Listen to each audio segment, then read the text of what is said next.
Disco Elysium has been in my backlog for years, close to 5 at least.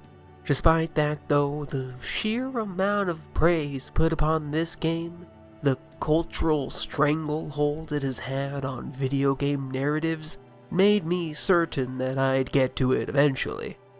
After playing through the game, I listened to the 2 spoiler casts that I had in my backlog, Waypoint Radios and Kinda Funnies. Obviously, both of them took different tracks with how to critique the game. Austin Walker and Patrick Klepek were focused on the pros and the politics, while Blessing Adeoye Jr. and his eclectic cast of hosts all had their own unique things they wished to highlight. But one moment that especially stuck with me was in the Kinda Funny podcast. In response to a listener question, one of the hosts mentioned how he didn't think the game was too long, how he wished he could have spent even more time in this world. It was abundantly clear to me that he hadn't spent hours and hours walking back and forth, back and forth, back and forth, dozens of times trying to figure out what to do, who to talk to, where to go. My initial Disco Elysium journey was brisk. I had heard the opening of this game described on numerous occasions, so I knew vaguely what to expect. The player character wakes up half nude in a wrecked hostel room with full-on amnesia. After gathering his clothes, he attempted to change his face to wipe away that terrible smile, then went outside to talk to a smoking woman. She let him know he was a detective sent to solve a murder, a lynching. After walking downstairs, he met his partner for this case, Kim Kitsuragi. They interviewed the hostel manager and headed to look at the body out back. A crass kid who called himself Kuno insulted the detective. He quit the force, and the game ended. 3 days later, I came back to give it a real shot, now learning that whenever the detective's feelings are hurt a little too badly, he needs to take magnesium to feel better. Of course, this also meant I had to replay a chunk of the game again, but I explored the area a bit more. The detective properly made acquaintance with Lena, the cryptozoologist's wife. He chatted with a former hostel worker over the radio, analyzed a terrible driver, and made sure to avoid the dialogue choice that ended the game before. Then, actually investigating the body became the issue. The detective was able to look at the surroundings, but approaching the body resulted in him vomiting. Twice. But the process gave him a thought that, when internalized, would hopefully help him make the approach. Which meant I had time to explore the city. The detective chatted up this poor girl working for her mother's bookstore, this really cool teen, Cindy the Skull, and Joyce Messier, the Wild Pines representative. She explained that the dock workers of Martinez are currently on strike. They are fighting for representation in the company, and Joyce is there to negotiate them down.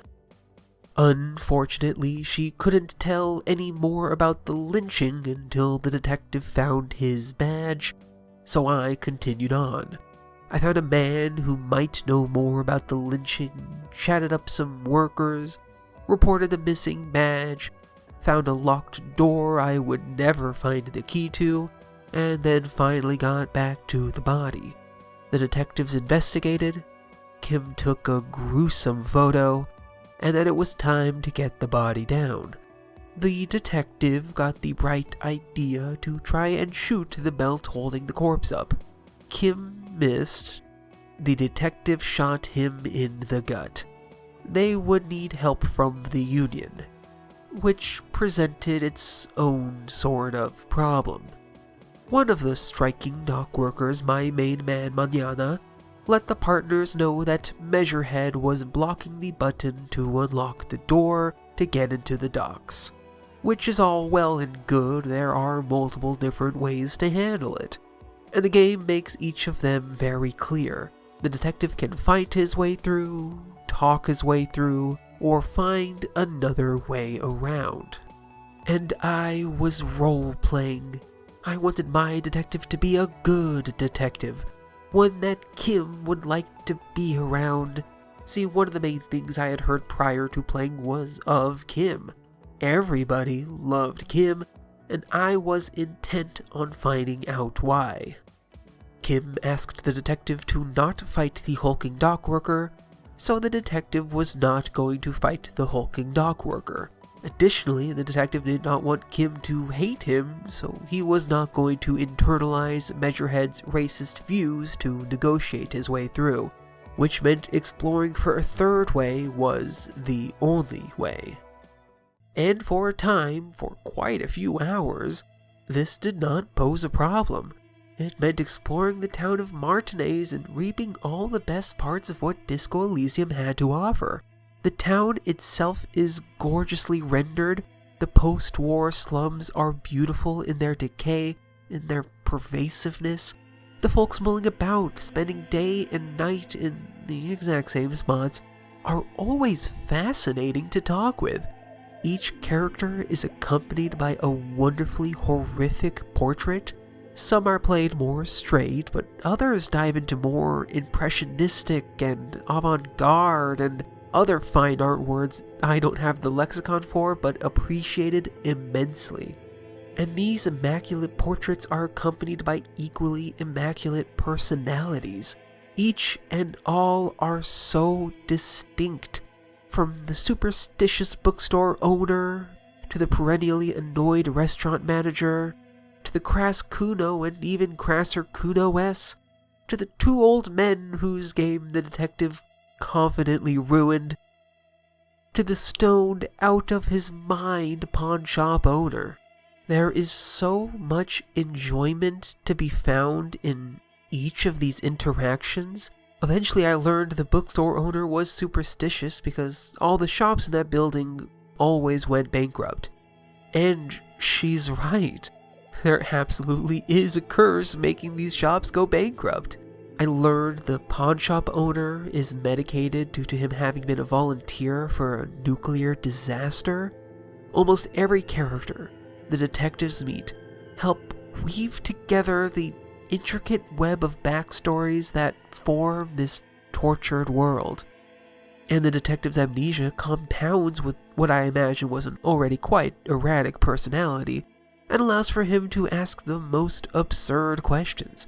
Conversations often begin with the real murder investigation, then wander astray from him asking extremely basic questions like, what are the police?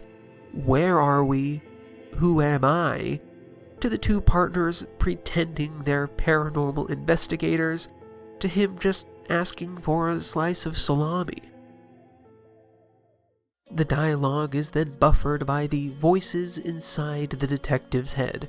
20 in total, each of the upgradable skills speak to the detective when the moment calls for it. What they say depends on the skill check. Each skill has points. The more practiced the skill, the better the detective is at it. My detective had high intelligence, so often encyclopedia or logic would pipe up to let him know the definition of something, or if the math didn't add up. Other skill checks are chosen from the dialogue options. Red can only be performed once, white can be performed multiple times. But if the white checks are failed, the skill it requires must be leveled up before the check can be tried again. Which leads into my first problem. While learning the systems of the game, I wasn't economical with my experience points. Instead of putting them into skill checks I had just failed, I dumped them into skills I thought that I'd want in the future. While looking for a way around Measurehead, the two detectives got a lot of work done. They found the detective's work clipboard, they explored an apartment complex, looked through the bookstore, had a night one recap. Afterward, the detective had a bad dream where his hung visage referred to himself as Harry, and the next morning they met the Hardy Boys who confessed to the lynching, but they still needed to get the body down. Still needed to find that third way. While I was exploring, I found this stack of roofing laid against a building. The detective noticed something behind it, but upon closer inspection didn't find anything out of the ordinary. I then proceeded to spend hours walking around town, talking to everybody, running through Measurehead's dialogue tree over and over and over, trying to figure out what I missed, which led to the first time where I had to look something up, which led me to completely altering how I was going to play this game. The third way, the way around, was behind a failed skill check. It was behind that roofing. I was out of skill points. I had collected all the available XP. My only way through was to load an old save from before I failed the check. And then I failed the check again. So I kept on reloading until the detective noticed the door to Kudo's hideout. And then, on the roof, ready to jump into the dock, the detective chickens out. I reload again, he chickens out. I reload again, he chickens out. Because Disco Elysium, most of the time, allows the detective to fail forward. The narrative proceeds despite the detective's primary goal not being achieved, with some exceptions, and I just happened to stumble my way into one of them. And it's a terribly frustrating experience, having walked so much, spending so long in this world, gaining zero progress, all because of series of slight mistakes. But I was able to save scum my way through it, now knowing to bank skill points until absolutely necessary, and I was confident that I wouldn't run into this sort of situation again, in part because I'd only level up when I absolutely needed to, but mainly because the save scum dam had already been broken. I had twice now reloaded saves until I passed a skill check. I was no longer afraid to do it again. The detectives continued to explore. They met with the union leader, Everard Clare, got the body down, investigated it, and after Kim went to bed, the detective got the corpse's incredibly cool combat armor boots. In his life, the corpse had had 4 pieces: the helmet, gauntlets, body, and boots. That's 1 down, 3 to go. On the third day, the bridge to the old fishing village was repaired after having been destroyed by some reckless driver, which opened up more places to go, more people to talk to. After having a beautiful moment on the swings, the detectives were able to access a crashed car half submerged in the ice. Harry's half-sunken car. He broke the fence by the hostel, he broke the bridge, and then crashed into the ocean just a few days ago. But hey, his ID was in there, so now I finally and officially know his name, Harrier Dubois. Then he met a nice fisherwoman nearby whose daughter found the armor gauntlets, 2 down. On the behest of Lena, he also helped her husband, the cryptozoologist, look for a rare insect, the Insulindian phasmid. While their numerous and very spread apart traps did not yield any results, he was able to get the cryptozoologist's racist friend to give up the chest armor he had stolen off the body. That's 3 down.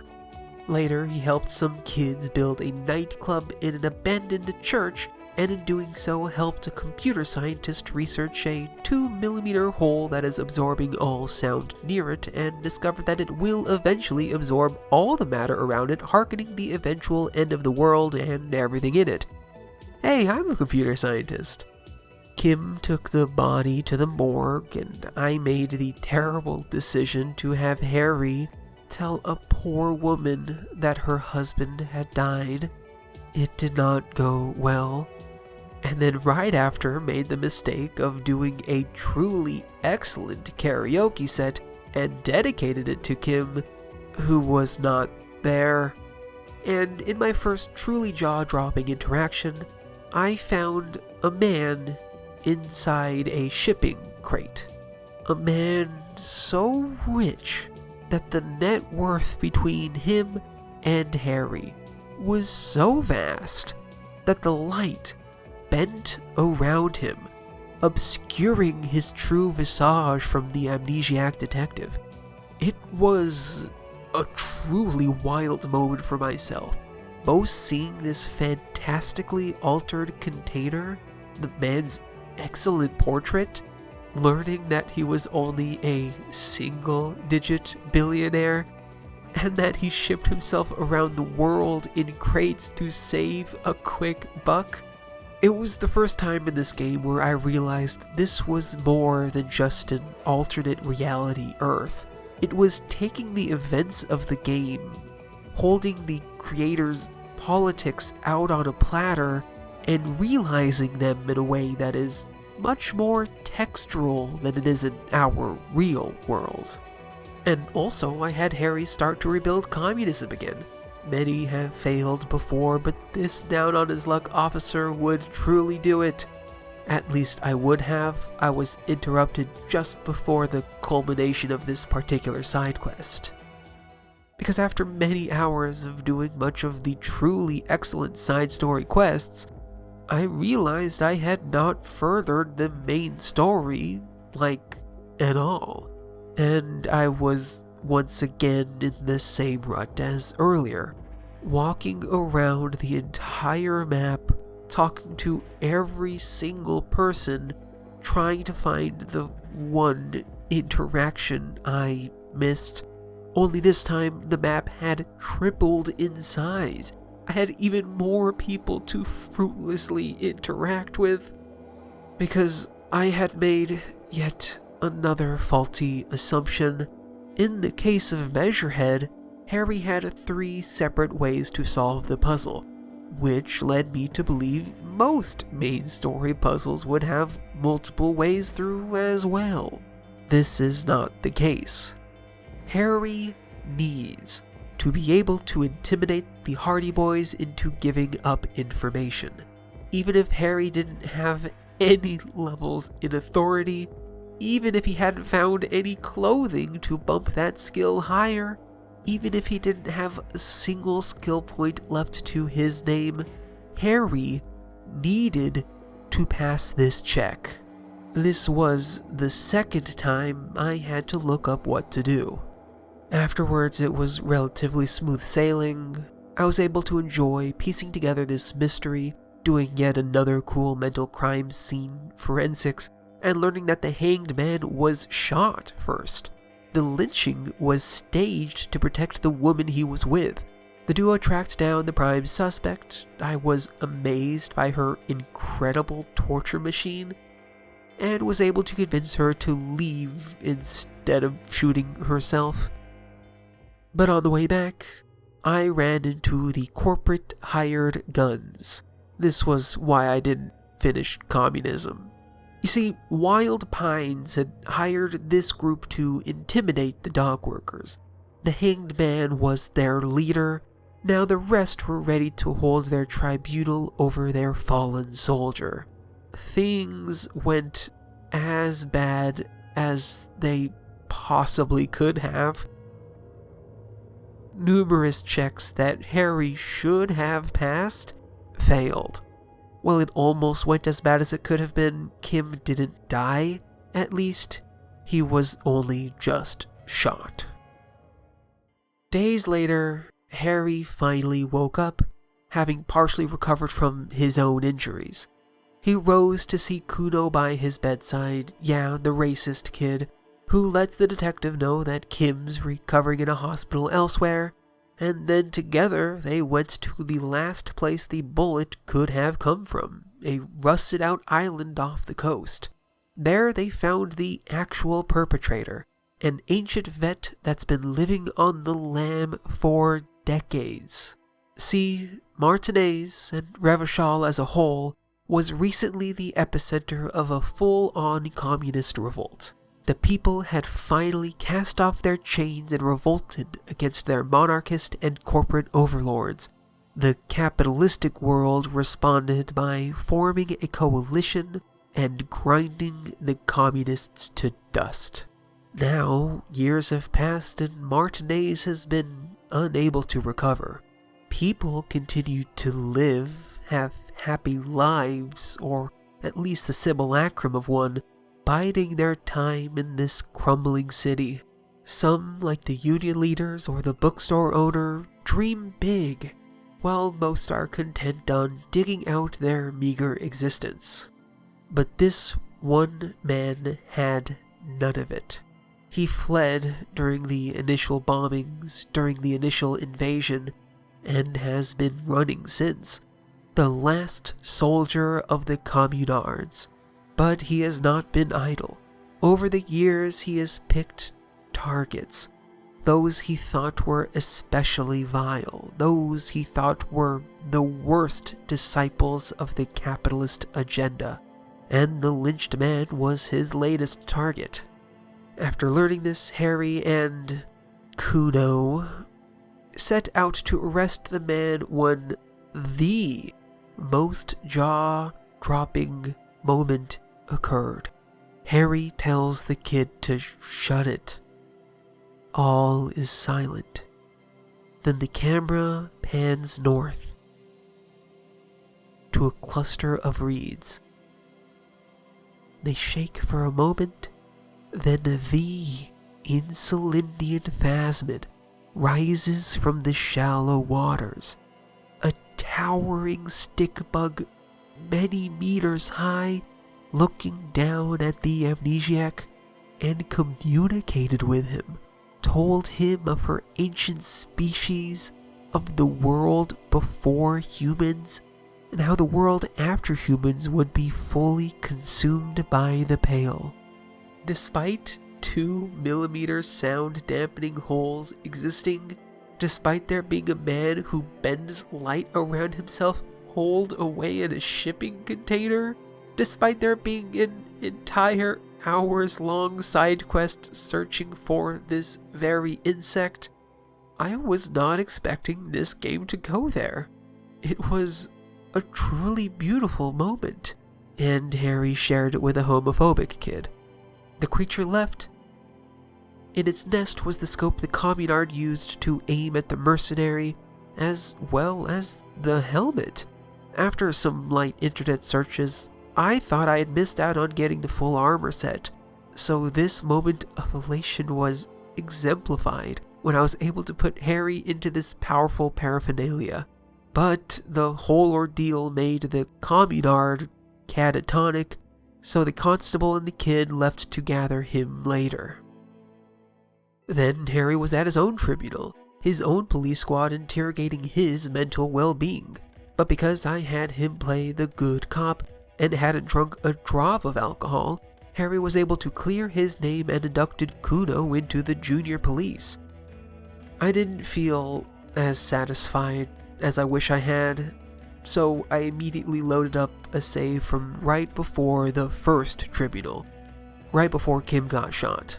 It went a lot better the second time. People still died, but not nearly as many as last time, and most notably Kim left mostly unharmed, and he still had his camera, so when the phasmid revealed itself to the detectives, when Harry walked up and had his life-changing interaction with this primordial being, Kim was able to capture the moment. A stunning painting of the two beings coming together and proof that the phasmid was real. Harry's tribunal went significantly better with photo evidence. He was welcomed back into the Force, and Kim decided to join him. At its core, the video game Disco Elysium is about continuing on. It's about surviving. Even with no memories after having wiped his mind to escape a bad breakup a few years prior, Harry pushes forward. He grabs his pants, heads out the door, and solves a murder. Everyone in this game is doing just that, to varying levels of extreme. They're putting on their pants and moving forward. The bookstore owner is doing her best to make a living for her and her daughter. Kim is putting on his police facade and being as good a detective as he can be. The communard is holding true to his ideals despite the entire world being against him. Martinez, even in its precarious state of recovery, is still continuing on as best it can. A feeling that is only exemplified by the Pale, something that I managed to spend the entire game without internalizing, without properly learning about, but it makes my appreciation for the game grow vastly in hindsight. The land of Disco Elysium is mostly not. Over 70% of their world has been consumed by a white void, a lack, a body of all-consuming nothingness that is slowly expanding. And this nothingness is used to transport goods from island to island.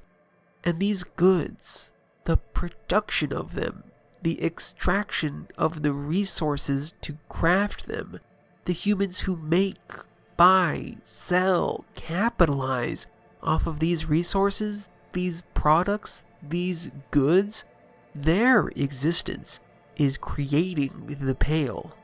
The Insulindian Phasmid tells Harry that the arrival of humans, too, was the arrival of the Pale, because without humans, there is no pollution. There is no all-encompassing war, there is no civil unrest, there are no gods, no kings. But with humans come all the tools to destroy the world, and in Disco Elysium, this is realized in a much more apparent way than in our world. Despite the recent war, despite the ever-growing wage inequality, despite the pervasiveness of global warming corporeally realized as the Pale, the people of Martinez live on. Disco Elysium's highs were stellar, and no doubt I will eventually complete the game, see all it has to offer, finally open that darn door. The prose is the selling point. Hearing the voice actors perform these enthralling lines never grew old. I just wish I had spent less time in between. Overall, I give Disco Elysium a The Pale out of 10, with honorable mentions to Detective Kim Kitsuragi. Thank you so much for watching. Let me know your favorite moment from the game in the comments. And while you're here, maybe leave a rating or subscribe to be notified of everything else I put out on the channel. Or if you'd like to follow my writing on other websites, you can follow me on my social medias where I'm at Mario8th everywhere. Links are in the description. Anyway, I hope you enjoyed, and I will see you next time.